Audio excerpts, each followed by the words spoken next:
Aksi nyata Modul 1.4 Budaya Positif Pendidikan Calon Guru Penggerak Angkatan 7 Kabupaten Bogor oleh Priani SPD Guru SDN Sukaharja 01. Assalamualaikum warahmatullahi wabarakatuh. Alhamdulillahirabbil alamin wassalatu wassalamu ala asyrofil anbiya'i wal mursalin sayyidina Muhammadin wa ala alihi washabbihi ajmain amma ba'du. Yang pertama dan utama, mari kita panjatkan puji dan syukur kepada Allah Subhanahu wa taala. Salawat serta salam mudah-mudahan serta curah kepada diri kita Nabi besar Muhammad sallallahu alaihi wasallam, kepada keluarganya, kepada sahabatnya, dan juga kepada umatnya sampai akhir zaman, termasuk kita semuanya. Mudah-mudahan dapat sahabatnya, amin ya Allah ya rabbal alamin. Bapak dan Ibu guru yang saya hormati, pertama mari kita panjatkan puji dan syukur pada hari ini kita bisa bertemu kembali dalam keadaan sehat walafiat, dan juga wabil khusus kepada calon guru penggerak yang saya hormati yang akan mengadakan seminar pada pagi hari ini atau pada siang hari ini. Pertama saya mengajak pada Bapak dan Ibu guru semuanya yang khusus di SDN Sukaharja 01. Pertama, kita dengan ada aturan dari pemerintah, mau tidak mau kita harus melaksanakan yang dicanangkan pertama itu guru penggerak.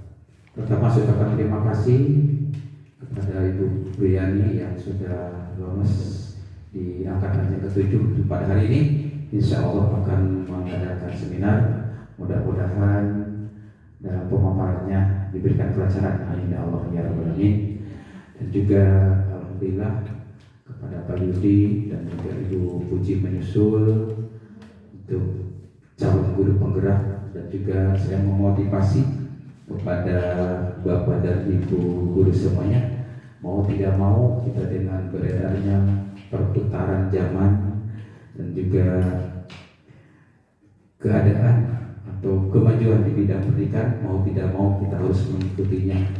Pertama, kita harus membangkitkan dengan rasa optimisme. Saya yakin tadinya juga Bupri ragu-ragu, ya alhamdulillah karena Pak Yudi pada waktu itu ada yang kurang keklik, ya akhirnya juga alhamdulillah yang kata ke-8 Pak Yudi juga dapat lulus ya dengan percaya diri, dan juga tentunya kita sambil berusaha ya, tidak bertumpang ragu saja, akhirnya bisa berhasil.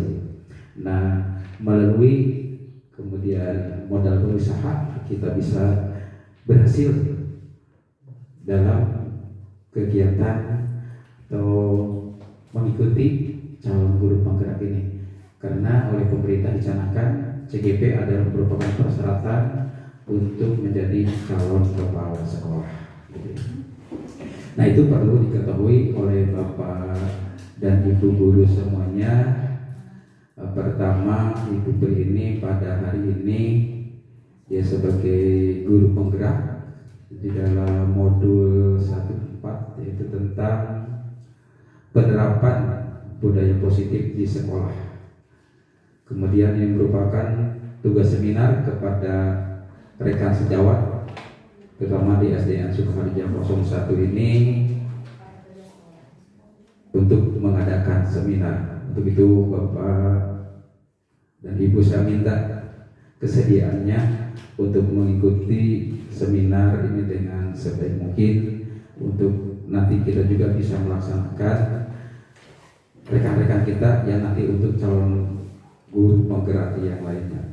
Kemudian tujuan dari seminar ini saya sampaikan, pertama yang disampaikan oleh Bu Putri ini, pertama untuk menginformasikan, satu yaitu untuk menumbuhkan budaya positif di sekolah, kemudian juga untuk menumbuhkan budi pekerti yang baik, tanggung jawab, disiplin, dan komitmen. Tiga, untuk mewujudkan pembelajaran yang berpihak pada murid sesuai dengan profil belajar Pancasila.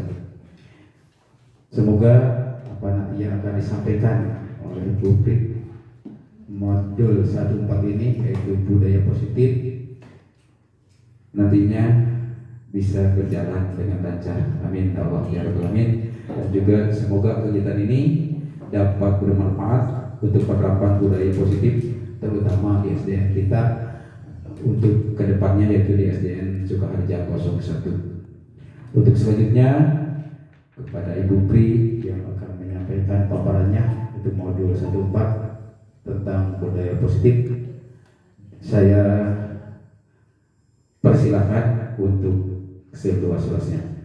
Bismillahirrahmanirrahim. Assalamualaikum warahmatullahi wabarakatuh. Waalaikumsalam warahmatullahi wabarakatuh. Saya ucapkan terima kasih atas kesempatannya kepada Bapak Kepala Sekolah SDN Sukaharja 1 yang telah memberikan waktunya kepada saya untuk bisa mendesimasikan kepada rekan sejawat bagian dari tugas modul 1.4 budaya positif di lingkungan sekolah. Mudah-mudahan materi ini bisa tersampaikan kepada rekan-rekan dan mudah-mudahan di sekolah kita ini menjadi lingkungan yang nyaman, yang enak gitu, yang asri. Jadi kita itu memberikan pembelajaran kepada anak-anak itu bisa lebih menyenangkan ya.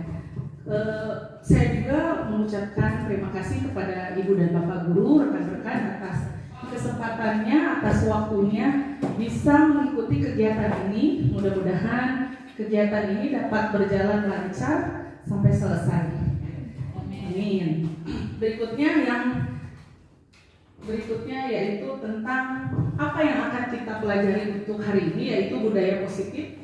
Di sini saya mempelajari 6 materi.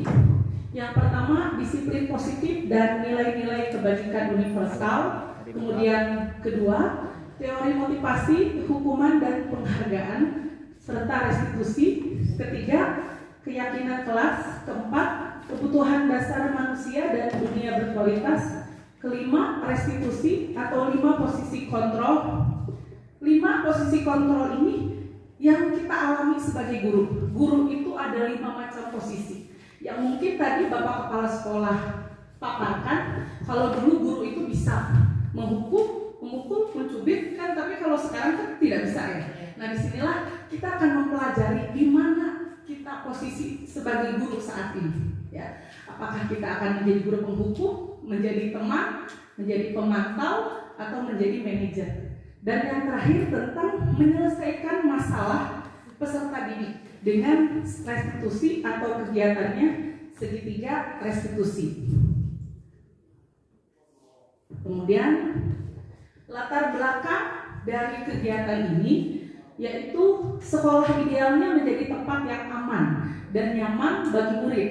Hal ini sejalan dengan filosofi Ki Hajar Dewantara, yaitu pembelajaran di sekolah harus membawa murid memperoleh kebahagiaan yang setinggi-tingginya melalui merdeka belajar.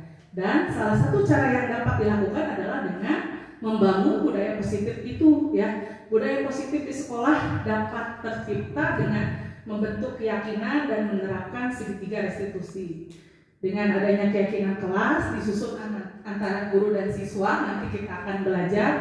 Kemudian semua upaya untuk menjalankan sebagai langkah awal bagaimana kita membangun budaya positif di sekolah. Jadi budaya positif ini bisa kita jalankan adanya kerjasama antara guru, kepala sekolah, kemudian siswa dan wali murid.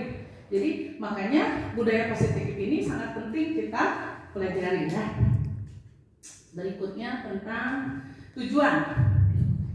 Ada beberapa tujuan yang diperlukan yang akan kita tuju, yaitu yang pertama, meningkatkan keberanian, tanggung jawab, dan rasa percaya diri murid dalam mengungkapkan pendapat mengenai gambaran kelas yang diinginkan. Jadi zaman merdeka belajar, kita kan membuat lingkungan kelas yang nyaman, jadi kita itu memberikan kebebasan. Kadang murid ada yang audio, ada yang visual, ya, ada yang murid ternyata diam-diam, urak-urak apa, tapi seakan tidak memperhatikan guru, tapi dia bisa. Nah, jadi kita itu harus mulai menginventarisir bagaimana proses belajar murid. Gitu.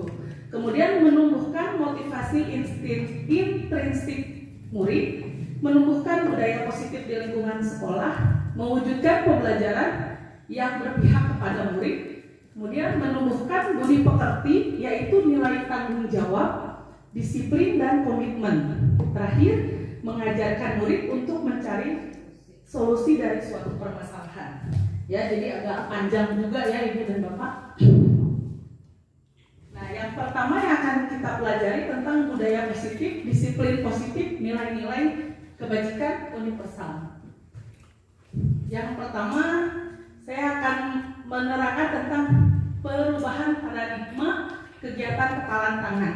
Saya meminta tolong sama Pak Yudi sama Bu Desi, ya. Di mana Bu Desi itu mempunyai sesuatu barang yang berharga, dia pegang dalam tangannya. Kemudian peran yang kedua, Pak Yudi, bagaimana cara Pak Yudi ingin mengambil barang berharga yang dimiliki oleh Bu Desi, ya. Minta tolong, silakan ke depan. Kebut aja. Nih, misalnya, ayo. Ini.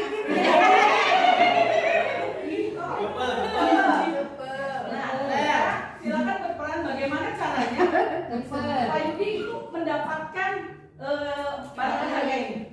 Sok, mangga. Ibu. Iya.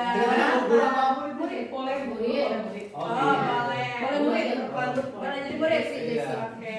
Desi kamu. Assalamualaikum Bu. Waalaikumsalam Bapak. Sedang ada kegiatan apa ya hari ini? Saya sedang bermain-main saja. Oh. Tahu Pak Bu, Ibu tahu nggak yang namanya pemberian itu kan tangan di atas lebih baik dari tangan ya? Coba Ibu tangannya Bu, di atas Bu. Mau tangan kanan atau tangan kiri? Ya, terserah Ibu. Biasanya kalau yang baik tangan yang mana? Tangan kanan itu, ya, tangan yang di atas lebih baik dari tangan yang di bawah. Boleh. Ya, saya ceritanya minta. Boleh, ini tangan kanan saya Pak ya. Iya. Tangan di atas Iya. lebih baik. Dari tangan ya. Di bawah. Ya, Bu. Ya, boleh. Ada apa ya? Tahu.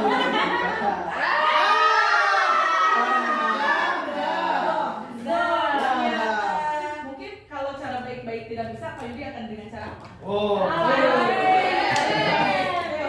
Oke, kalau begitu ya, Ibu. Ya, dikit-dikit.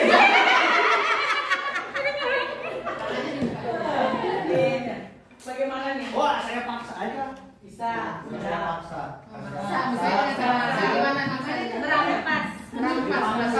Diambil paksa. Nah, kalau Bu Desi, apakah dengan rayuan, dengan paksaan, mau memberikan nggak barang berharga ini?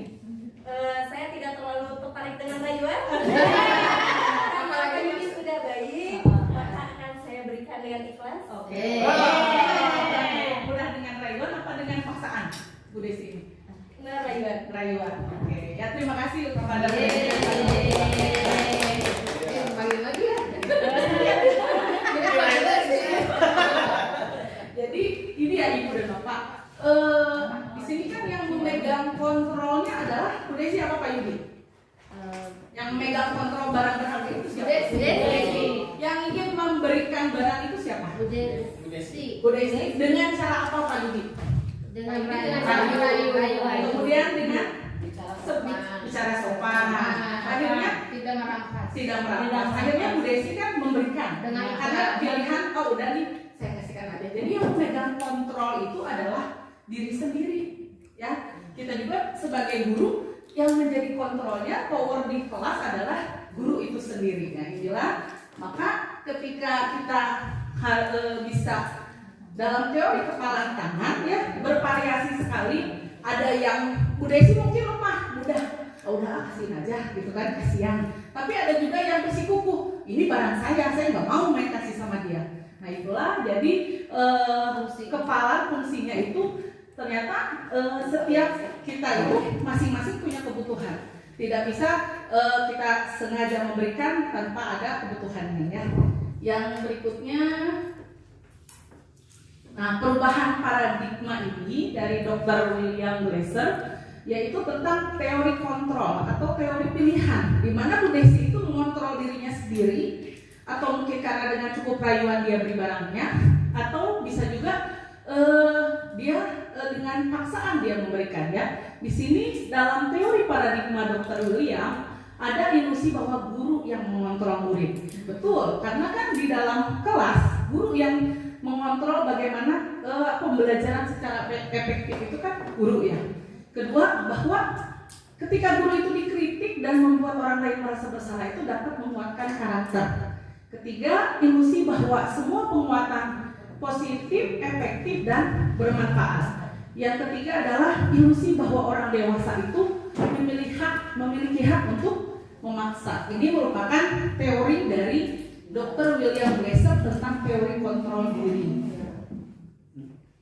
Nah, bagaimana seseorang bisa berubah dari paradigma stimulus atau respon kepada pendekatan teori kontrol. Jadi, bila kita ingin membuat kemajuan secara perlahan, sedikit-sedikit, maka ubahlah sikap atau perilaku Anda. Namun bila kita ingin memperbaiki cara utama kita, maka kita perlu mengubah kerangka acuan kita. Ubahlah bagaimana Anda itu bisa melihat dunia, bagaimana Anda berpikir tentang manusia, dan ubahlah paradigma Anda. Skema pemahaman dan penjelasan aspek-aspek tertentu tentang realitas. Jadi yang bisa mengubah paradigma itu ya kontrol diri kita sendiri ya. Apapun yang ada di kelas itu yang mengontrol adalah guru, itu maksudnya. Yang berikutnya, nah di sini perubahan paradigma stimulus respon dan teori kontrol. Siapa sesungguhnya yang memilih kontrol? Ada dua, stimulus respon dan teori kontrol. Ketika di stimulus respon, misalnya realitas atau kebutuhan kita sama, ternyata kebutuhan kita berbeda. Nah, seperti yang tadi saya sampaikan bahwa murid itu kebutuhannya berbeda-beda. Mungkin murid ada yang mudah menerima pelajaran, ada yang sedang, ada yang kurang. Nah, disitulah posisi kontrol sebagai guru menyampaikan pembelajaran ada yang berbeda. Tidak bisa disamakan semuanya. Atau semua orang melihat hal yang sama. Ternyata dalam teori kontrol, setiap orang itu memiliki gambaran yang berbeda. Kemudian kita mencoba mengubah cara orang yang berpandangan sama dengan kita. Dan dalam teori kontrol, kita berusaha memahami pandangan orang lain. Jadi dirubah, tidak bisa orang lain mengikuti pandangan kita. Kemudian yang berikutnya, perilaku buruk dilihat sebagai suatu kesalahan. Tidak semua perilaku itu memiliki tujuan. Orang lain bisa mengontrol saya, hanya Anda yang bisa mengontrol diri sendiri. Saya bisa mengontrol orang lain, Anda tidak bisa mengontrol orang lain. Dan pemaksaan ada pada bujukan yang gagal, kolaborasi, dan konsentrasi menciptakan pilihan-pilihan baru. Terakhir, model berpikir menang atau kalah, model berpikir tentang bagaimana harus menang. Nah, yang berikutnya adalah makna disiplin. Nah, dari kata disiplin ini berasal dari bahasa Latin, artinya belajar. Makna kata berkonotasi dengan disiplin diri dan murid-murid berasal dari Socrates dan Plato teorinya ya. Disiplin diri membuat orang menggali potensinya menuju sebuah tujuan, apa yang dia hargai. Jadi ketika misalnya dalam pembelajaran ada pertanyaan, bagaimana Anda datang ke sekolah? Misalnya pilihannya menurut Bu Yuli ini, Anda sebagai guru, apakah Anda datang tepat waktu ke sekolah? Alhamdulillah, selama pembelajaran di sekolah ini, bukannya sombong ya, bukannya apa, saya alhamdulillah kalau tepat waktu dari sekolah udah saya programkan bahwa hari ini saya harus mempersiapkan belajar ke anak kelas 3 nih, apa yang mau dipersiapkan. Nah, setelah itu sebelumnya saya selalu mempelajari mempersiapkan pembelajaran yang untuk besok hari, saya mengajarkan tema berapa. Jadi saya sepintas belajar dulu biar ke anak itu, kalau yang saya rasakan ya, kalau saya sudah mempersiapkan kepada anak itu, alhamdulillah berhasil Bu. berhasil anak-anak itu ya minimal nggak 100% sih ya, pembelajaran di sekolah itu paling hanya 70% atau 78%, karena di kelas itu ada yang instan, sedang, cukup ya itu. Jadi saya dari selama saya jadi guru ya, alhamdulillah kalau tepat waktu ke sekolah itu alhamdulillah udah dilaksanakan, udah biasa, disiplin Bu ya. Goro itu semuanya disiplin ya Bu ya. Kalau misalnya kita rencanakan sama Bapak kepala sekolah 7:15 berarti jam 7 udah di sekolah, itu disiplin pada diri sendiri. Nah begitu juga bukan kepada diri sendiri aja Bu, disiplin itu harus kepada siswanya. Misalnya sebelumnya kita nih menutup pelajaran ke anak-anak itu, besok persiapkan ya, Ibu besok akan mengajarkan tentang ini, persiapkan seperti itu. Dan insya Allah kalau saya seperti itu di pembelajaran atau tema di persiap itu, insya Allah anak itu akan berhasil. Dan tidak hanya ini, sekarang apa ya pelajarannya? Enggak seperti itu aja Bu ya. Yang masalah itu harus siapkan ya. Kita itu kan sebelum, apalagi kelas punten ya, kelas rendah itu 2 dan 3 itu kalau Ibu lihat ya. Jadi sebelumnya itu kalau mau bukan contoh Ibu bukan. Jadi sebelumnya tuh harus dipelajari nih, disiapkan nih pembelajaran apa untuk besoknya. Kan masih ada waktu ya. Jam 10, jam 11 sampai jam 12. Bukan hanya ngobrol aja. Punten ya, punten. Ya, gitu dipersiapkan. Biar anak-anak itu mudah meresapi pembelajaran apa Bapak Ibu guru berikan kepada anak. Ya. Itu aja mungkin Bu Pri ya yang saya lakukan setiap hari di tugas saya sebagai ibu guru. Mungkin itu disiplin saya setiap hari saya kerjakan di sekolah. Apa menurut Ibu berlaku seperti ini ada paksaan apa betul dari diri Ibu sendiri? Tidak ada paksaan sama sekali, itu adalah tanggung jawab seorang guru. Disiplinnya itu harus benar-benar ya. Mungkin kalau kita disiplin, tanggung jawab, mungkin kitanya itu mendapatkan berkah yang manfaat ya. Semuanya kita mau mendapat manfaat, berkah, rezekinya terus menerus. Mungkin itu saja ya Bu Pri. Kembali lagi kepada diri sendiri.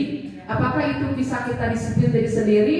Apakah dari aja saya mah harusnya seperti ini kecil? Bukan seperti itu ya. Bukan seperti itu melihat ini saya PNS, ini saya P3K, ini saya honor. Berarti tetap kalau misalnya dalam pembelajaran tugas itu masing-masing harus ditanggung jawabkan. Oh saya ngajar kelas ini, dan jawabnya kelas ini.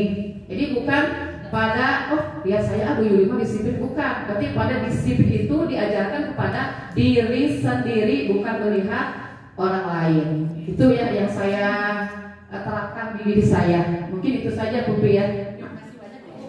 Sangat menginspirasi sekali, makanya saya memberikan pertanyaan ini kepada rekan saya Ibu Yuli ya, yang menurut saya memang beliau disiplin jam 7 kurang juga sudah dari sekolah ya, sudah tepat waktu. Jadi menyimpulkan bahwa disiplin dalam diri itu tidak ada paksaan, tapi lebih ke menghargai diri sendiri. Sangat menginspirasi kita semua, tepatnya diri saya sendiri, dan saya juga sudah mulai memanage waktu. Kapan saya harus datang ke sekolah, kapan saya harus bersiap-siap dalam pembelajaran. Semoga apa yang Bu Yuli lakukan, apa yang Bu Yuli tadi ungkapkan pendapatnya itu dapat menginspirasi kita semua ya. Amin. Oke, jadi di sini disiplin itu dalam kecenderungan umum adalah menghubungkan kata disiplin dengan ketidaknyamanan, bukan dengan apa yang kita hargai atau pencapaian suatu tujuan. Jadi ketika kita melaksanakan disiplin, lebih utamanya itu ke diri kita sendiri, bukan karena terpaksa, takut nih dimarahin sama bapak kepala sekolah. Yang paling utama adalah kembali ke diri kita. 1 menit lagi.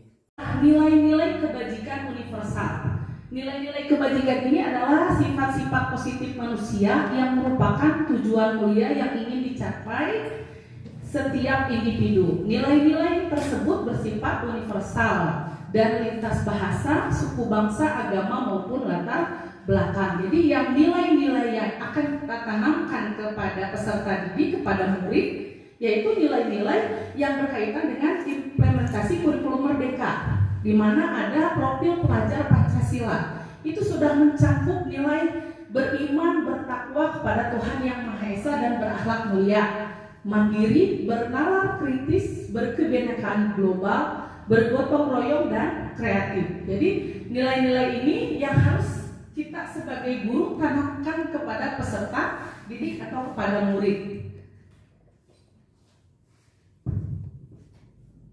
Nah, kita sampai ke materi yang kedua, budaya positif, yaitu tentang teori motivasi, tentang hukuman dan penghargaan dan restitusi. Nah, restitusi ini saya juga baru mempelajarinya, bagaimana nanti kita mengetahui langkah-langkah dalam menyelesaikan permasalahan pada peserta didik ya. Nah,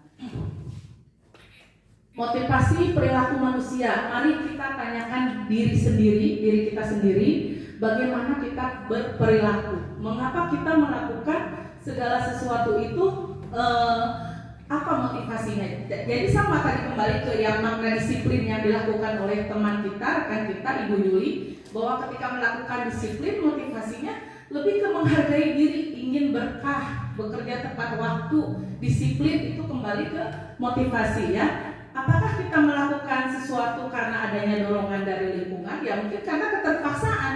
Karena kan kita punya jam kerja masuk murid 7.15, otomatis kita datang sebelum jam 7.15 itu sendiri ya. Nah, terkadang ketika kita melakukan sesuatu karena kita ingin menghindari rasa sakit atau ketidaknyamanan. Terkadang juga kita juga melakukan sesuatu mendapatkan apa yang kita mau. Jadi bagaimana menurut Anda? Pernahkah Anda melakukan sesuatu hanya untuk mendapat senyuman dari orang lain atau hanya untuk mendapatkan penghargaan gitu ya? Jadi kembali lagi, ketika kita berperilaku disiplin positif, jangan berharap dipuji oleh kepala sekolah, dipuji oleh wali murid, dipuji oleh teman ya. Jadi kembali bahwa itu memang kewajiban kita, jam mengajar kita ya, karena kita sebagai guru yang objek kita kerja adalah murid, makhluk hidup yang nggak bisa tidak dibiarkan begitu saja ya, karena kan kita tugasnya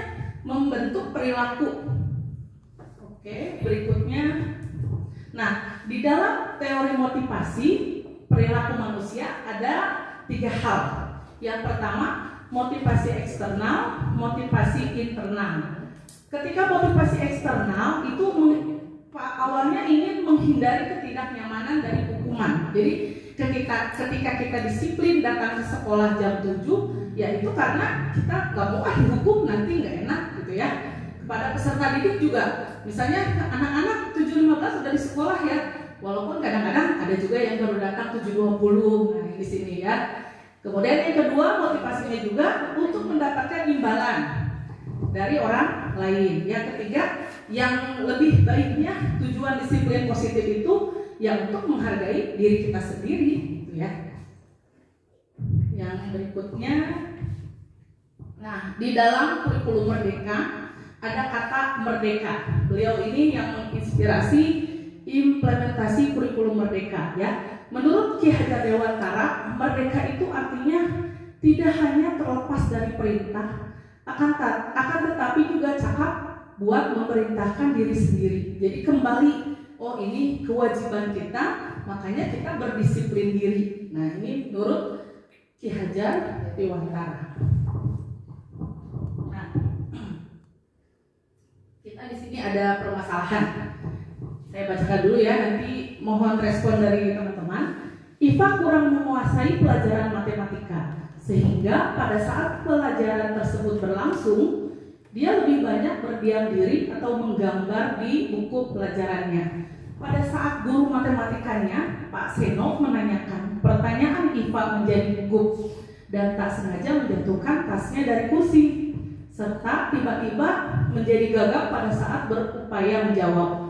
Seluruh kelas pun tertawa melihat perilaku IPA yang bicaranya tergagap dan terkejut tersebut. Pak Seno pada saat itu membiarkan teman-teman IPA menertawakannya.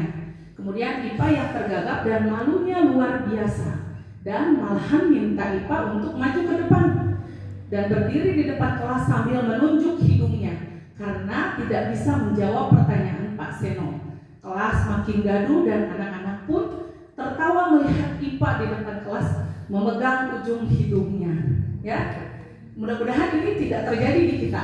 Ya, nah dari kasus ini akan timbul pertanyaan.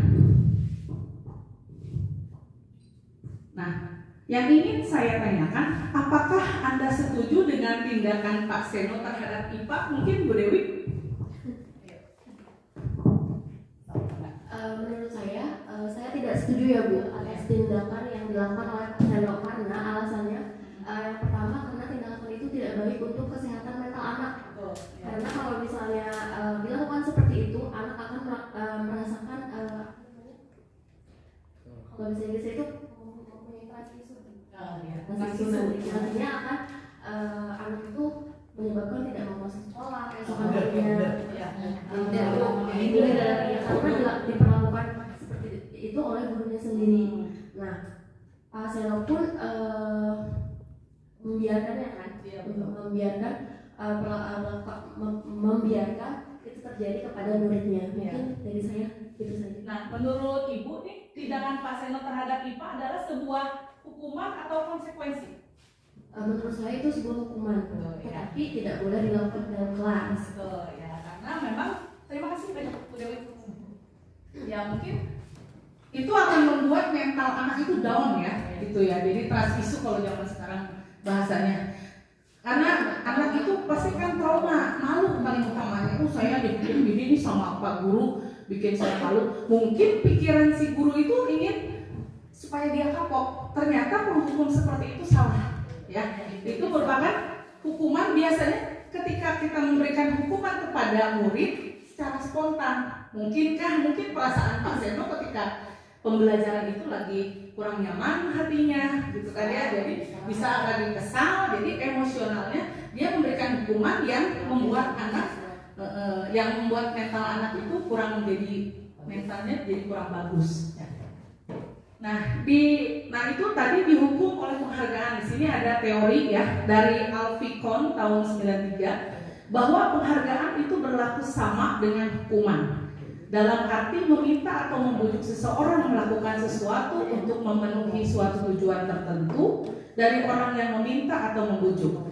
Dorongannya bisa eksternal dan akan ada faktor ketergantungan. Beberapa dampak dari pemberian penghargaan ya. Ada jangka panjangnya, jangka pendeknya. Jadi penghargaan itu menjadi sebuah hukuman. Kalau sih kita diberikan apresiasi ya, ranking 1, 2, 3 diberikan hadiah kan itu juga akan sebenarnya membekas di memori anak bahwa saya mendapatkan penghargaan. Begitu juga dengan hukuman, ketika dihukum dia akan ingat mungkin selama dia hidup saya ditertawakan oleh teman-teman ya. Oke, yang berikutnya juga tentang dihukum oleh penghargaan.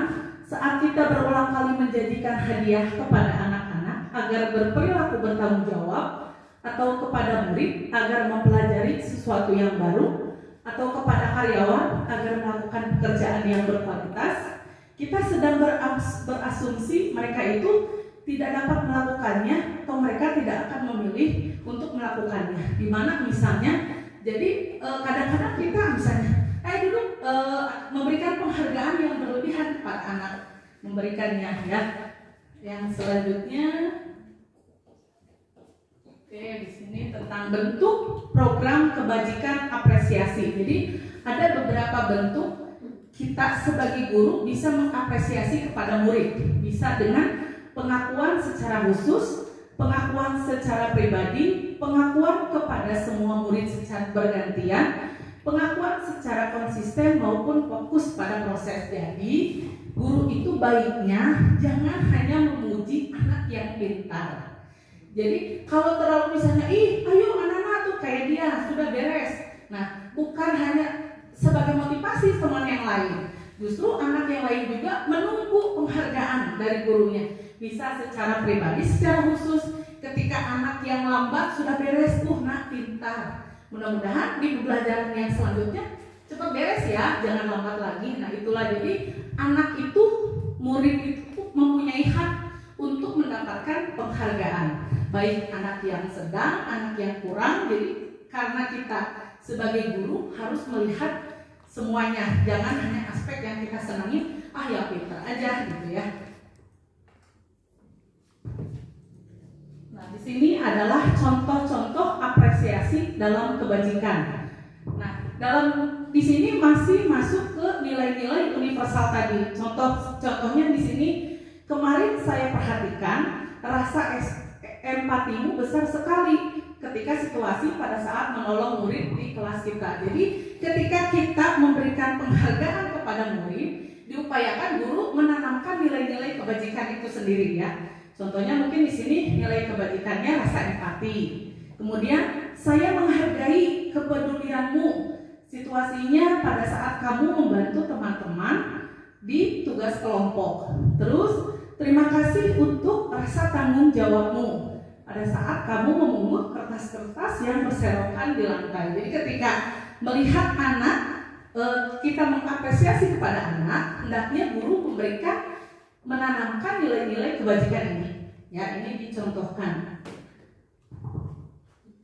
Nah, ini adalah perbedaan hukuman atau konsekuensi. Jadi seperti tadi ya yang dilakukan Pak Seno. Jadi kalau hukuman itu secara spontan, langsung apa yang idenya dia pikirkan, ya dia diberi hukuman. Tapi kalau konsekuensi sudah terencana. Jadi dua sisi antara guru dan murid. Contoh misalnya, anak-anak kalau kesiangan 15 menit, apa nih yang kita beri hukumannya? Misalnya lari bu keliling lapangan 2 kali katanya gitu ya. Nah itu kan sudah oke kita sepakat. Nah ketika misalnya ada anak itu disiplin, kan anak menjadi merasa ingin disiplin nih datang tepat waktu. Nah ketika anak itu terlambat, anak itu udah tahu saya harus lari 2 kali keliling lapangan. Nah itu adalah konsekuensi karena dia melakukan kesalahan. Kalau hukuman maka gimana guru? Kamu ngepel ya pulang sekolah. Nah, itu adalah bentuk hukuman. Jadi beda ya antara hukuman dan konsekuensi. Oke, di sini saya akan menampilkan ini termasuk hukuman atau konsekuensi. Silakan Ibu dan Bapak lihat ya. Misalnya ini yang pertama, mencatat 100 kali dalam buku kalimat. Saya tidak akan terlambat lagi karena terlambat ke sekolah. Ini hukuman atau konsekuensi? Hukuman. Ya? Hukuman apa konsekuensi? Ini sepertinya bentuknya hukuman ini ya. Yang kedua, lari mengelilingi lapangan basket 2 kali karena terlambat hadir di sekolah. Hukuman ya. Kemudian murid diminta untuk push up 15 kali karena tidak menggunakan masker ke sekolah. Hukuman. Menggantikan kertas tugas teman yang telah dicoret-coret. Ya, konsekuensi. Membersihkan tumpahan air di meja tulis karena tersenggol pada saat belajar. Oke. Murid disuruh untuk tidak mengenakan sepatu seharian di sekolah karena tidak mengenakan sepatu hitam. Hukuman ya.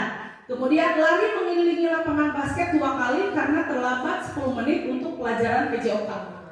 Hukuman. Jadi inilah perbedaan di mana guru kalau bisa ya menghindari hukuman ya. Lebih baik kita melaksanakannya konsekuensi dibandingkan hukuman karena ya lebih membantu perilaku murid itu untuk bertanggung jawab ya.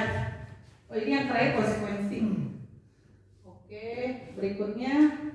Nah, ini adalah perbedaan hukuman dan konsekuensi tadi. Jadi ketika hukuman sesuatu yang menyakitkan itu terjadi, kalau konsekuensi itu sesuatu yang harus terjadi ya.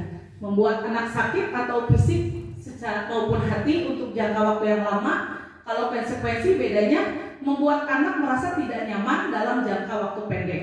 Anak akan membenci kedisiplinan. Kalau konsekuensi anak akan menghargai disiplin. Kalau hukuman berpaksaan, kalau konsekuensi stimulus tanggapan. Terus mendorong anak menyakiti diri sendiri. Kalau konsekuensinya mendorong anak agar mudah menyesuaikan diri. Konsep diri yang buruk menjadi konsep diri yang baik. Anak belajar untuk menyembunyikan kesalahan. Anak belajar untuk mematuhi peraturan. Marah, rasa bersalah, dipermalukan, merasa tidak dihargai, maka akan menjadi konsekuensi kehilangan hak, dibuat tidak nyaman, diasingkan untuk sementara. Ya, jadi bedanya hukuman dengan konsekuensi. Nah, ini adalah restitusi, adalah proses menciptakan kondisi bagi murid untuk memperbaiki kesalahan mereka. Seperti tadi, ketika kita memilih konsekuensi, akan anak itu dididik untuk bertanggung jawab. Nah, kalau restitusi ini, anak akan diciptakan untuk menyelesaikan masalahnya. Jadi ketika anak berbuat salah, tidak membuat tugas, bukan berarti guru itu memberi hukuman, tapi ada konsekuensi anak harus bagaimana dalam menyelesaikan tugasnya. Nah, itu adalah restitusi. Nanti selanjutnya akan ada ya. Ciri-ciri restitusi ada 9. Restitusi itu bukan menebus sebuah kesalahan, namun untuk belajar dari kesalahan, untuk memperbaiki hubungan, berupa tawaran bukan paksaan, menuntun untuk melihat ke dalam diri, mencari kebutuhan dasar yang mendasari tindakan, kemudian cara yang paling baik, fokus untuk karakter bukan tindakan, fokus untuk solusi, dan mengembalikan murid itu berbuat salah pada kelompoknya. Oke. Ini sudah sampai ke materi yang ketiga tentang budaya positif, yaitu membuat keyakinan kelas. Kalau selama ini mungkin ibu dan bapak di kelas adanya aturan kelas, ya. Kalau ini keyakinan kelas, bedanya aturan kelas dengan keyakinan kelas itu apa? Nah, ini perlu dibentuk di kelas, ya. Nah, mengapa tidak peraturan saja atau mengapa harus keyakinan kelas? Di sini tentu kan kita ada pertanyaan nih, mengapa sih kita memiliki peraturan harus menggunakan helm bila mengendarai kendaraan roda 2? Karena kan memang ketika di jalan untuk menghindari kecelakaan. Mengapa kita memiliki peraturan 3M?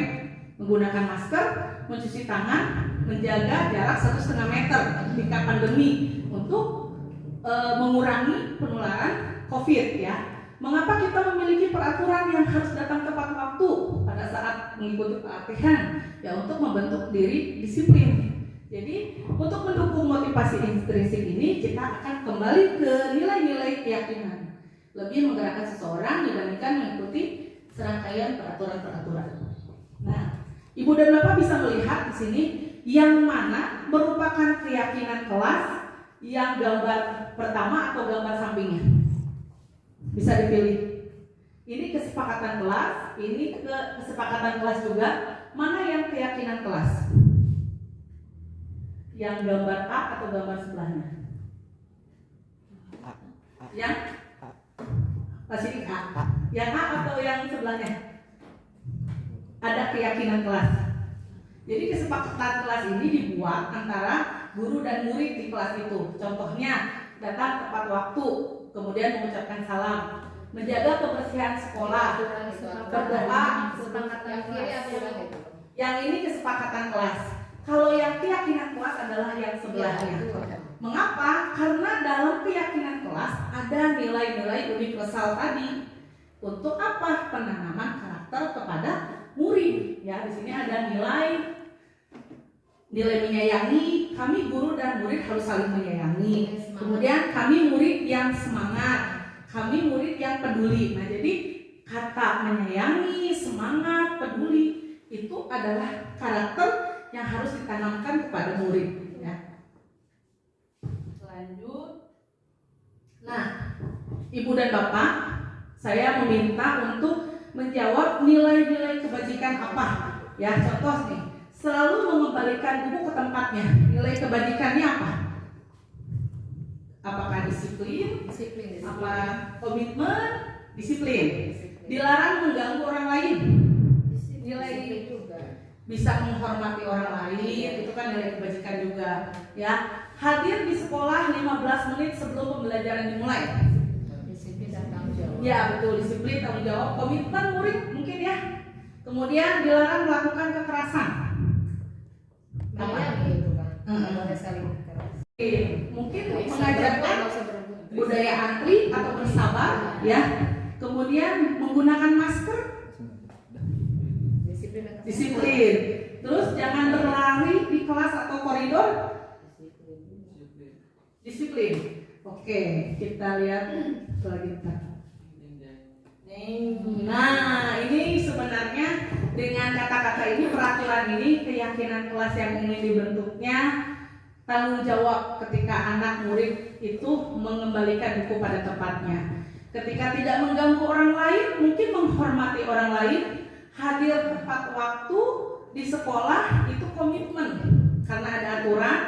Kemudian dilarang melakukan kekerasan itu demi keselamatan. Tentunya kan kita ingin menghindari ya murid yang bertengkar satu sama lain. Kemudian menggunakan narkoba itu kesehatan. Bergantian menunggu giliran, menghormati orang lain dan bersabar. Menggunakan masker itu nilai keyakinannya kesehatan, keselamatan. Terus jangan berdiri di kelas atau di koridor, itu keselamatan dan keamanan. Oke, berikutnya ini adalah prosedur pembentukan keyakinan kelas, di mana mempersilahkan murid untuk bercurah pendapat, ya. Kedua, mencatat masukannya, kemudian disusun keyakinan kelasnya bersama-sama guru dengan murid, kemudian ditinjau kembali apa nih yang paling tepat untuk kelas kita, kemudian ditinjau keyakinan kelas secara bersama-sama. Terus keyakinan kelas ini dibuat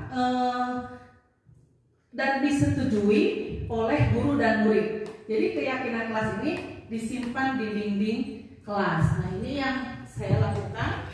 Ada beberapa gambar. Jadi Ibu dan Bapak mungkin ini kelas tinggi ya, 4, 5, 6 bisa menerapkan keyakinan kelas ini, di mana di kelas ini membuat peraturan. Datang tepat waktu, mungkin piket ya, Ibu dan Bapak piket kan harus sesuai jadwalnya, atau ada anak yang mangkir piket.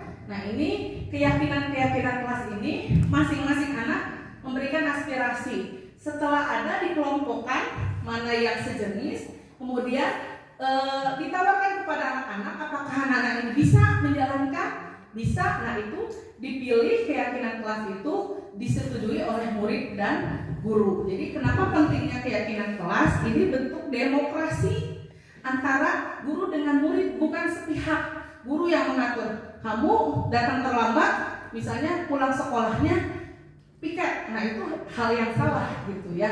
Jadi beda ya. Nah, oke.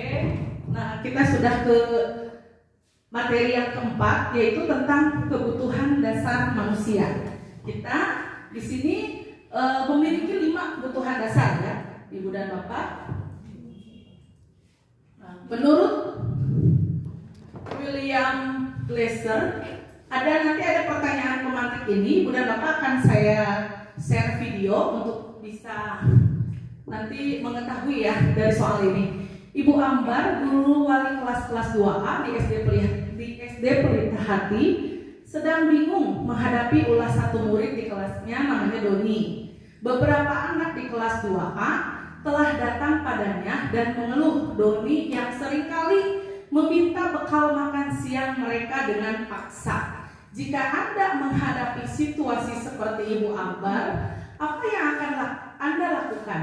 Menurut Anda, kira-kira apa alasan Doni melakukan hal itu? Coba Pak Jody, ya, dari pertanyaan kasus ini, menurut Pak Jody bagaimana? Pak Kenny? Mas Boy. Coba cari Pak. Jadi ada seorang guru yang bingung menghadapi muridnya.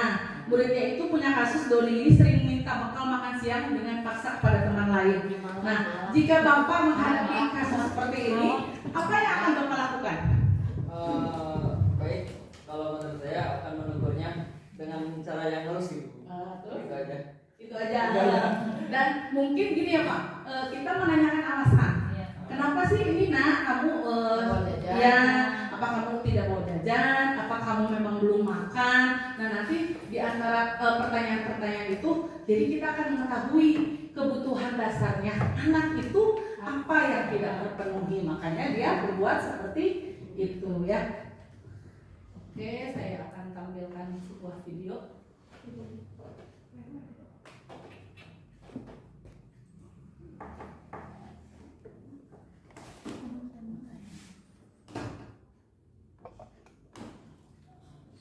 Bingung nggak tayangnya? Lain itu. Udah ya? Udah play. Lain. Ini udah play belum?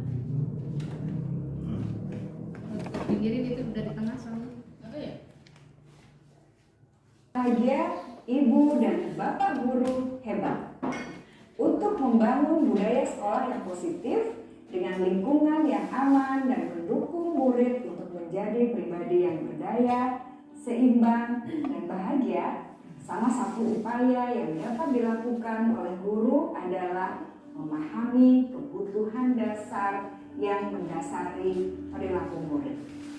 Pada video kali ini, kita akan membahas tentang 5 kebutuhan dasar manusia.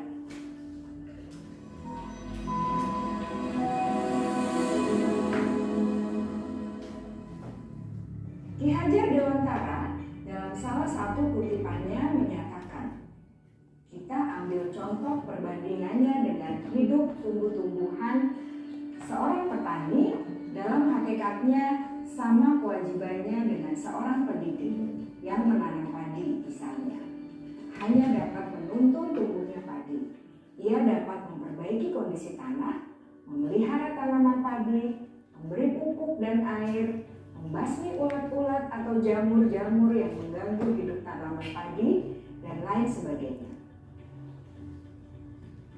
Ketika guru memahami kebutuhan apa yang mendasari perilaku murid, dan guru berusaha menuntun dan mendukung murid dalam memenuhi kebutuhannya secara positif, pada hakikatnya guru tersebut ibarat seorang petani yang sedang berusaha memahami kebutuhan masing-masing tanaman. Ia berusaha memenuhi kebutuhan tanaman tersebut agar dapat tumbuh dengan subur dan maksimal. Dr. William Glasser, seorang psikiater dari Amerika Serikat, menyatakan bahwa seluruh tindakan manusia memiliki tujuan tertentu, yaitu memenuhi kebutuhan dasarnya. Ketika kelima kebutuhan dasar telah terpenuhi secara memadai, maka murid akan tumbuh dengan seimbang dan bahagia.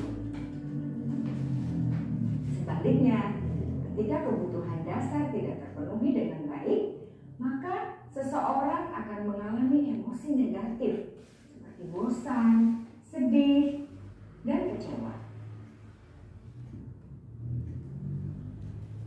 Bahkan mereka dapat melakukan perbuatan yang bertentangan dengan nilai-nilai kebajikan atau melanggar peraturan. Dengan kata lain, perilaku buruk seseorang biasanya adalah respons dari kebutuhan yang tidak terpenuhi. Namun, mereka tidak tahu cara untuk menyampaikannya.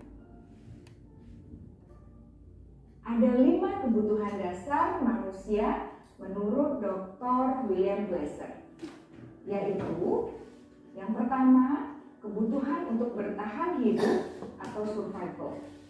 Yang kedua, kebutuhan untuk merasa diterima atau love and belonging. Yang ketiga, kebutuhan akan kebebasan atau freedom. Yang keempat, kebutuhan akan kesenangan atau fun. Dan yang kelima, kebutuhan akan penguasaan atau power.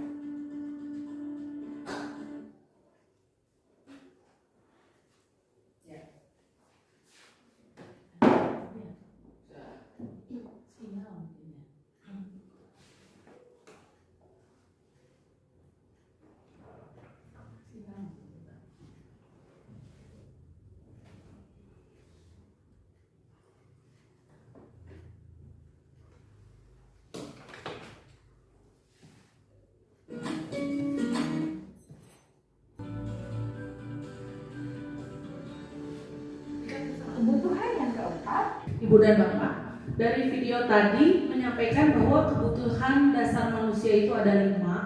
1, kebutuhan bertahan hidup, kebutuhan akan kasih sayang dan merasa diterima, kebutuhan penguasaan, kebutuhan kesenangan, dan kebutuhan kebebasan.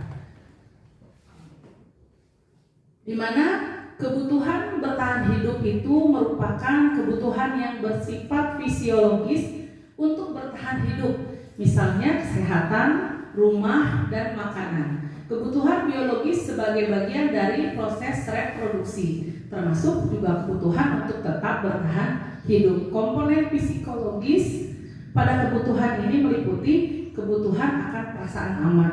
Jadi dari kasus tadi yang Ibu Ambar, ternyata mungkin anak ini itu kebutuhan bertahan hidupnya kurang, jadi sehingga dia melakukan meminta makanan teman-temannya, ya.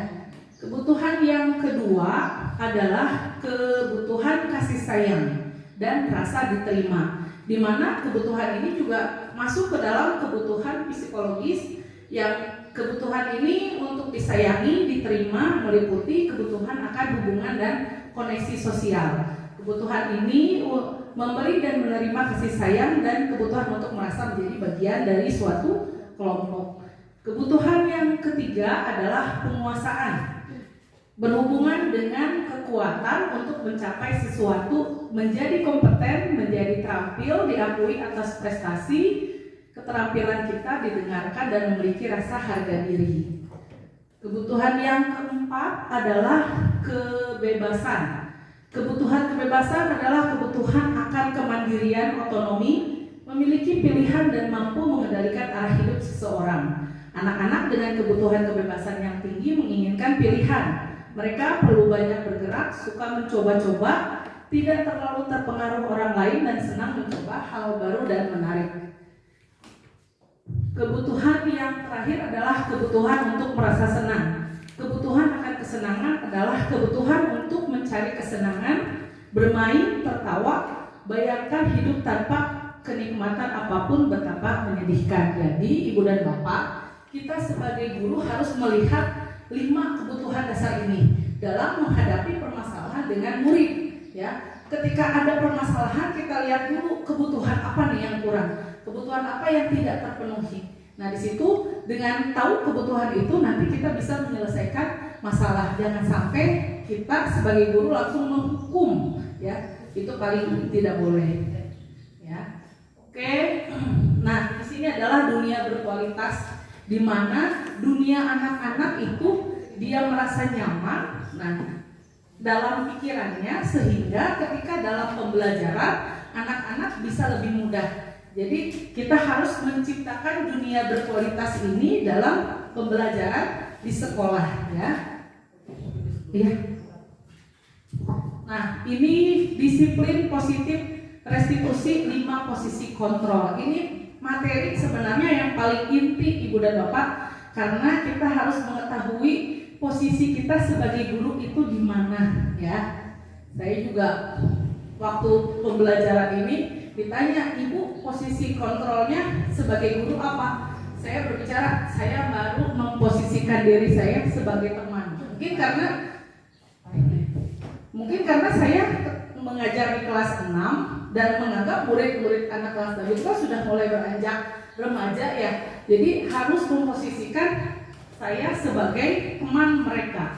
Nah, di sini ada pertanyaan. Tisa dan Hana dipanggil masuk ke ruangan Ibu Dewi, Kepala Sekolah SMA Makmur. Ibu Dewi baru saja mendapatkan pengaduan dari Ibunda Tisa bahwa Hana menggunakan kata-kata kasar dan merendah-rendahkan Tisa di media sosial. Kasus ini kayaknya sering terjadi, ya, Ibu dan Bapak, kepada anak-anak, dengan mungkin kasus yang di sekolah kita mah dari kelenikan orang tua. Nah, itu sering terjadi. Nah, di sini kita harus melihat posisi kontrol kita sebagai seorang guru.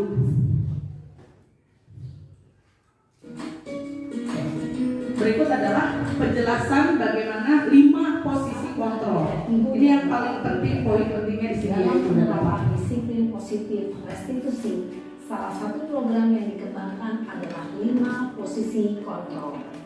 5 posisi kontrol dalam restitusi adalah proses perjalanan seorang pendidik agar dapat mengenali dirinya.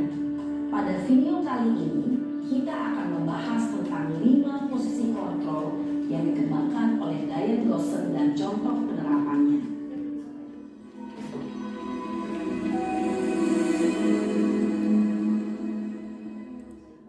5 posisi kontrol itu adalah: 1. Posisi penghukum. 2. Posisi pembuat merasa bersalah. 3. Posisi teman. 4. Posisi pemantau atau monitor. Dan 5. Posisi manajer. Untuk lebih memahami kelima posisi tersebut, mari kita saksikan kasus Naren yang terlambat hadir 20 menit di sekolah dan melihat bagaimana kelima posisi kontrol dalam menghadapi masalah tersebut.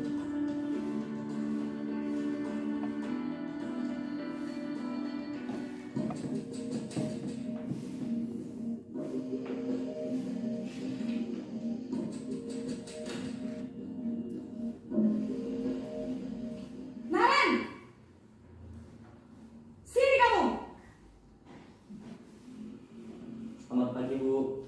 Selalu terlambat. Kamu deh, pasti terlambat. Maaf, Bu. Saya... Apa? Apa coba? Alasan kamu apa lagi? Kapan sih kamu tidak terlambat? Malas sekali ya kamu jadi anak. Saya... Dasar pemalas. Gak kapok-kapok sih kamu. Sudah berapa kali terlambat? Sana, kamu keliling lapangan basket 2 kali. Kenapa saya harus keliling lapangan basket, Bu? Kenapa? Kamu melawan ibu. Berani-beraninya jawab. Sudah terlambat, masih berani jawab pula. Sekarang, keliling lapangan basket 5 kali sekalian. Biar kapok. Cepat. Pergi sana ke lapangan basket. Posisi penghukum biasanya berbicara dengan nada tinggi, menghardik, menunjuk-nunjuk, menyakiti, dan menyindir. Hukuman bisa berupa fisik maupun psikis. Ibu dan bapak guru hebat. Dampak yang terjadi pada murid ketika guru berada pada posisi penghukum adalah murid cenderung akan memberontak, bahkan menyimpan dendam.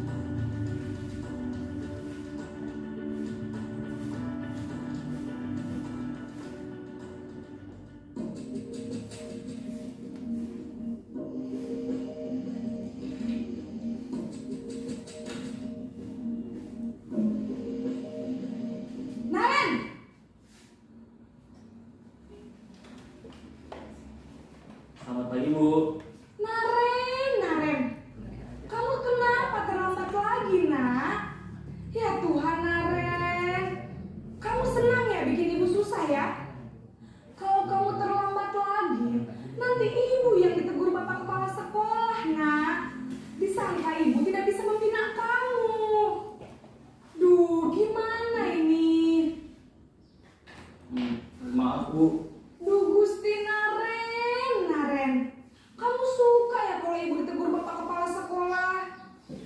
Terus, sekarang ibu harus tulis apa yang di buku absen? Ini kamu sudah sering terlambat loh. Ibu harus apa coba? Maaf, Bu. Maaf sekali. Ya sudah, lain kali jangan bikin ibu susah lagi anak ya. Ibu tidak akan kuat lagi kalau kamu begini terus. Bisa jantungan kalau ibu ditegur bapak kepala sekolah. Sana cepat ke kelas. Maaf ya, Bu. Maaf sekali.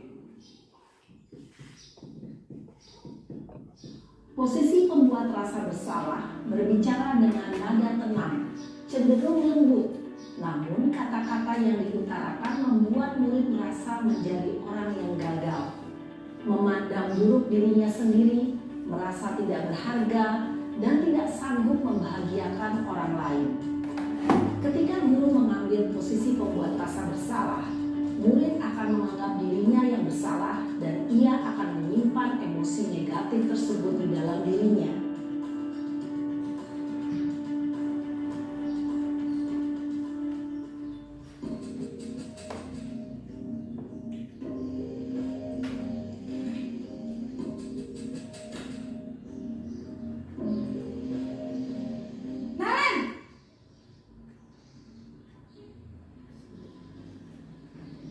Selamat pagi, Bu.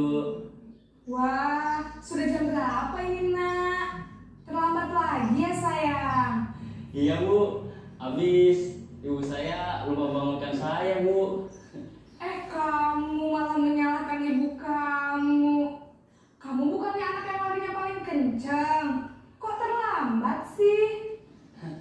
Iya, Bu. Saya memang terlambat bangun tadi. Jadi biarpun saya lari kencang, tetap gak sana. Nanti lain kali larinya lebih kenceng lagi ya, biar gak terlambat lagi. Bikin seneng ibu, demi ibu. Bisa kan? Bisa lah, Bu. Ya sudah, sana masuk kelas. Ibu beresin urusan absen kamu. Kamu ini ada-ada saja. Dalam posisi teman, guru berbicara dengan nada suara ramah, akrab, cenderung bersenda gurau untuk menjaga suasana tetap santai. Murid akan merasa senang, aman, dan akrab dengan guru. Identitas yang tercipta adalah identitas sukses atau berhasil. Namun, perlu diingat, karena ini masih dorongan eksternal, maka ada faktor ketergantungan dari murid kepada orang tertentu. Di sini, guru absennya, sehingga di lain waktu, murid bisa berperilaku baik, namun hanya kepada orang-orang tertentu saja.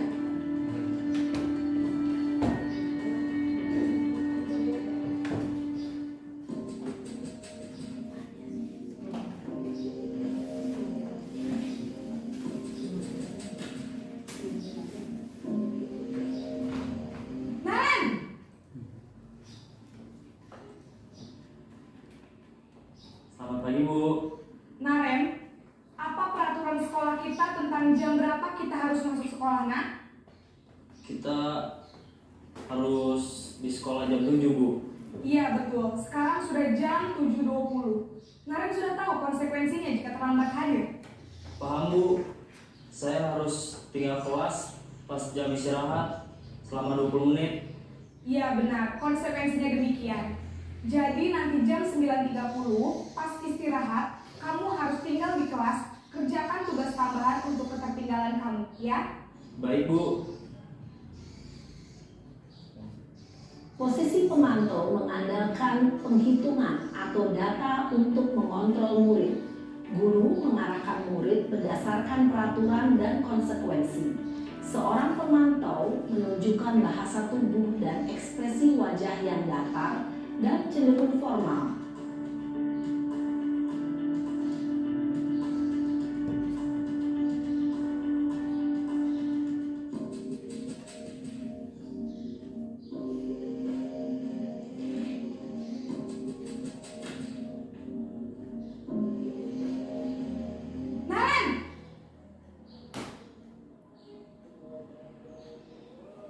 Selamat pagi, Bu. Selamat pagi, Naren. Maaf, Bu. Saya terlambat. Iya, sekolah masuknya jam 7, sekarang sudah jam 7.20. Jadi sekarang bagaimana ini, Naren? Diri sendiri dan orang lain mungkin ya, Bu. Setuju. Jadi, apakah Naren meyakini prinsip saling menghormati tersebut? Iya, Bu. Saya meyakininya. Apakah Naren bersedia memperbaiki masalah keterlambatan ini? Bersedia, Bu. Bagaimana kamu akan perbaiki masalah keterlambatan ini? Saya akan coba untuk tidak lupa menyetel alarm saya, Bu. Baik, kalau Naren lupa menyetel alarm di rumah, ada orang yang kira-kira bisa bantu mengingatkan tidak? Ada, Bu. Kakak saya, Kak Emma. Ada lagi selain Kak Emma? Selain Kak Emma, ada ibu saya. Baik, jadi yang mengingatkan Naren adalah Kak Emma dan ibu kamu ya? Kira-kira akan mulai start alarm kapan nih, Naren? Setelah pulang sekolah, akan segera saya lakukan. Baik, jadi Naren akan setel alarm untuk bangun besok pagi dan akan diingatkan oleh kakak dan ibunda Naren ya. Ada lagi yang mungkin perlu dilakukan, Naren, agar tidak terlambat bangun lagi? Tidak ada, Bu. Baik, Naren, terima kasih untuk kerjasama kamu. Sekarang kamu perlu kembali ke kelas untuk belajar. Baik, Bu. Terima kasih. Posisi manajer adalah posisi kontrol yang disarankan untuk membimbing murid memiliki sikap disiplin yang positif, yaitu murid yang mandiri, bertanggung jawab, dan dapat memecahkan masalah. Tujuan dari posisi ini adalah agar murid dapat berefleksi atas tindakannya. Guru akan dengan tulus memberikan pertanyaan-pertanyaan bermakna, sehingga membuat murid dapat belajar dari kesalahannya dan mencari sebuah solusi untuk menyelesaikannya. Ibu dan Bapak Guru. Baik, Ibu dan Bapak, ini adalah tayangan video 5 posisi kontrol seorang guru. Kita bisa menilai diri kita sendiri, kita ada di posisi penghukumkah, posisi merasa bersalahkah, posisi teman, posisi pemantau atau manajer. Idealnya menjadi seorang guru adalah posisi manajer, di mana anak itu akan berlatih menyelesaikan masalahnya sendiri. Jadi kedepannya mudah-mudahan Ibu dan Bapak dapat menerapkan posisi kontrol sebagai manajer kepada murid yang ketika ada permasalahan seperti contoh tadi datang terlambat, bukan langsung menghukum, bukan membuat dia merasa bersalah. Itu juga akan berdampak ke mental anak itu sendiri. Sebagai teman memang posisi yang aman tengah-tengah. Terkadang anak pun mungkin nanti akan bahasa Sunda nama agak culangung gitu ya Kak Guru kalau posisi teman. Posisi pemantau juga harus mulai dari belajar dari pemantau, dan idealnya adalah posisi seorang manajer. Anak dilatih untuk menyelesaikan masalahnya. Jadi guru itu harus punya pertanyaan-pertanyaan yang bermakna, membuat anak bisa menyelesaikan masalahnya sendiri. Nah, nanti kita akan ketemu di segitiga restitusi, yaitu materi terakhir ya. Ini ada apa? Bentar.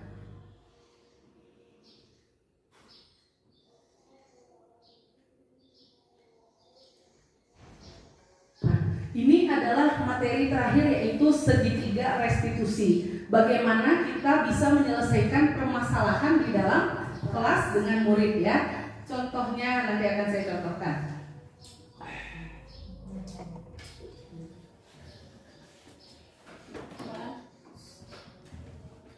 Nah, dalam segitiga restitusi ada 3 hal yang harus kita lakukan. 1, menstabilkan identitas. 2, memvalidasi tindakan yang salah, dan 3, menanyakan keyakinan.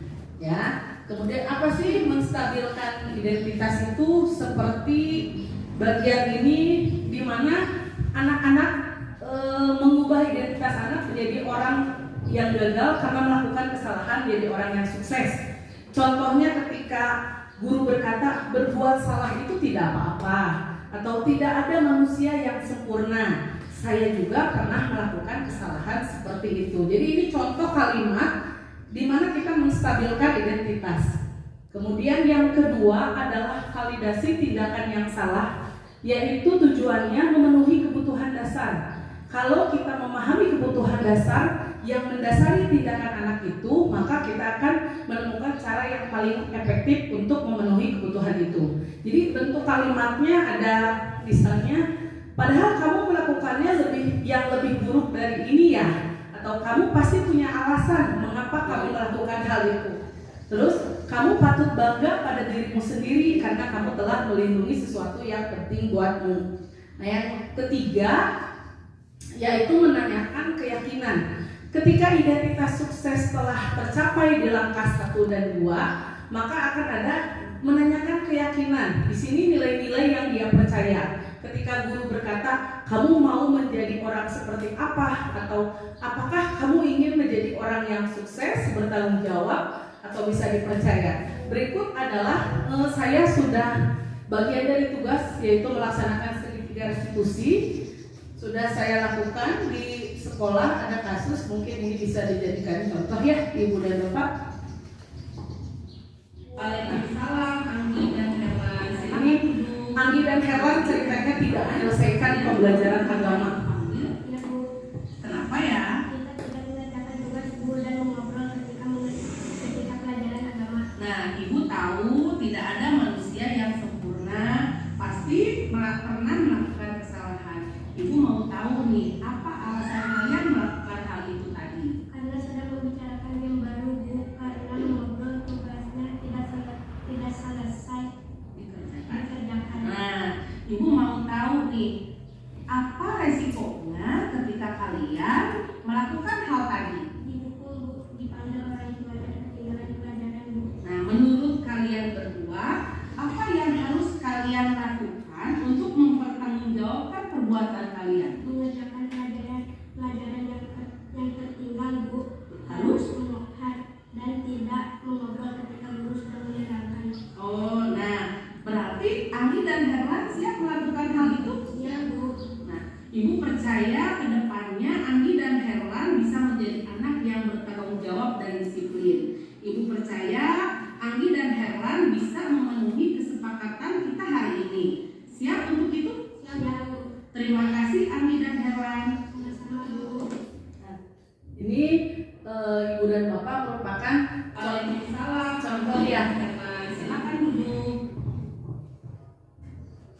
Ini tadi video tadi mencoba, sebenarnya itu acting yang dibuat karena tugas saya menjalankan segitiga restitusi. Jadi ketika menemukan masalah seperti ini, bukan kita sebagai guru langsung menghukum anak murid ke depan, langsung diberi hukuman supaya mungkin menimbulkan efek jerak dan teman-temannya melihat.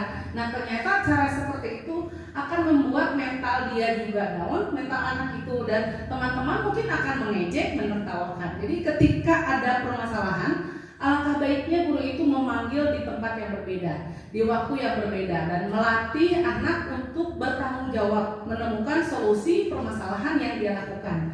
Jadi mulai dari tadi memvalidasi tindakan yang salah, menstabilkan identitas, kemudian menanyakan keyakinan, ya. Dan yang terakhir adalah refleksi. Nih hal baru apa yang mengubah paradigma saya yang saya dapatkan, bahwa 5 posisi kontrol yang penting yang ibu bapak guru jalankan adalah idealnya adalah posisi manajer.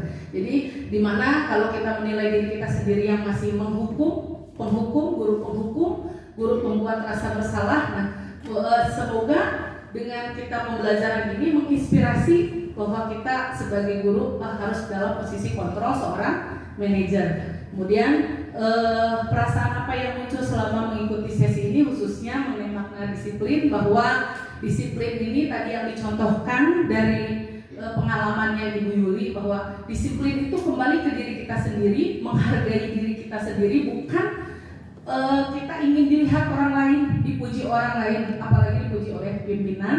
Kemudian peran kita yang telah dilakukan selama mengikuti sesi ini, di mana kita mendapatkan ilmu pengetahuan baru bahwa posisi kontrol seorang guru, kemudian bagaimana cara segitiga restitusi dalam menyelesaikan masalah. Dan semoga setelah mengikuti sesi ini, Ibu dan Bapak dapat memanfaatkan ilmu pengetahuan baru, bisa menerapkan di sekolah kita. Mudah-mudahan disiplin positif ini bisa kita terapkan, karena disiplin positif ini bisa kita terapkan harus adanya kerjasama antar sesama rekan guru, kemudian dengan murid, dengan wali murid, tentunya juga dari pimpinan kita, ya, Bapak Kepala Sekolah kita. Semoga SD Sukaharja 1 ini kita semua dapat membuat sekolah yang nyaman bagi para peserta didik. Guru juga dapat mengetahui bagaimana pola ajar anak-anak itu kan yang berbeda, ada yang mungkin bagus, sedang, dan kurang. Nah, mungkin itu saja Ibu dan Bapak yang bisa saya sampaikan. Saya ucapkan terima kasih atas waktunya, atas kesediaannya untuk mengikuti sesi ini, tugas ini. Mudah-mudahan dapat memberikan manfaat untuk kita semua, dan mudah-mudahan dapat menginspirasi untuk Ibu dan Bapak mengikuti kegiatan guru penggerak. Karena guru penggerak ini sebenarnya manfaatnya banyak, kembali lagi ke diri kita, karena yang ya siap tidak siapnya kembali ke diri kita. Kita ambil manfaatnya saja, karena sebagai bentuk pengetahuan baru, kita sebagai guru memposisikan agar kita itu bisa baik gitu ya, menjadi seorang guru. Itu saja, terima kasih banyak. Saya mohon maaf bila ada kesalahan. Wabillahi taufiq wal hidayah. Wassalamualaikum warahmatullahi wabarakatuh.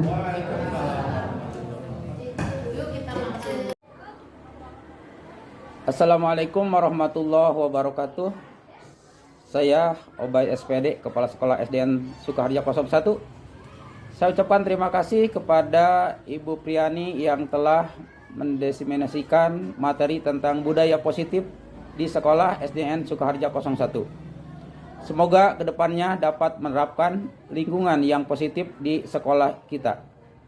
Lingkungan yang positif dapat tercipta dengan adanya kerjasama yang baik dari seluruh stakeholder, mulai dari guru, murid, wali murid, penjaga, dan kepala sekolah yang menjadi tanggung jawab bersama. Semoga di SDN Sukaharja 1 dapat menjadi tempat belajar yang menyenangkan bagi murid dan guru. Tidak lupa juga dukungan semangat kepada Ibu Priani dalam menjalankan pelatihan guru penggerak agar dapat membawa manfaat dan dampak yang baik bagi sekolah SDN Sukaharja 01. Wassalamualaikum warahmatullahi wabarakatuh. Assalamualaikum warahmatullahi wabarakatuh. Saya Desi Setiawati, rekan sejawat Ibu Priani, calon guru penggerak Angkatan 7 Kabupaten Bogor. Saya ucapkan terima kasih kepada Ibu Priani yang telah mendiseminasikan materi budaya positif kepada rekan-rekan di SDN Sekolah Sukaharja 1 ini. Dengan adanya materi ini, kami sebagai guru mengetahui ada 5 posisi kontrol yang baik sebagai guru, yaitu posisi manajer dan segitiga restitusi dalam menyelesaikan masalah-masalah yang terjadi pada murid. Semoga kedepannya kami bisa menerapkan budaya positif di lingkungan Sekolah Sukaharja 1. Tidak lupa juga dengan dukungan semangat kepada Ibu Priani dalam menjalankan pelatihan guru penggerak agar dapat membawa manfaat dan dapat yang baik bagi Sekolah SDN Sukaharja 1. Waalaikumsalam warahmatullahi wabarakatuh.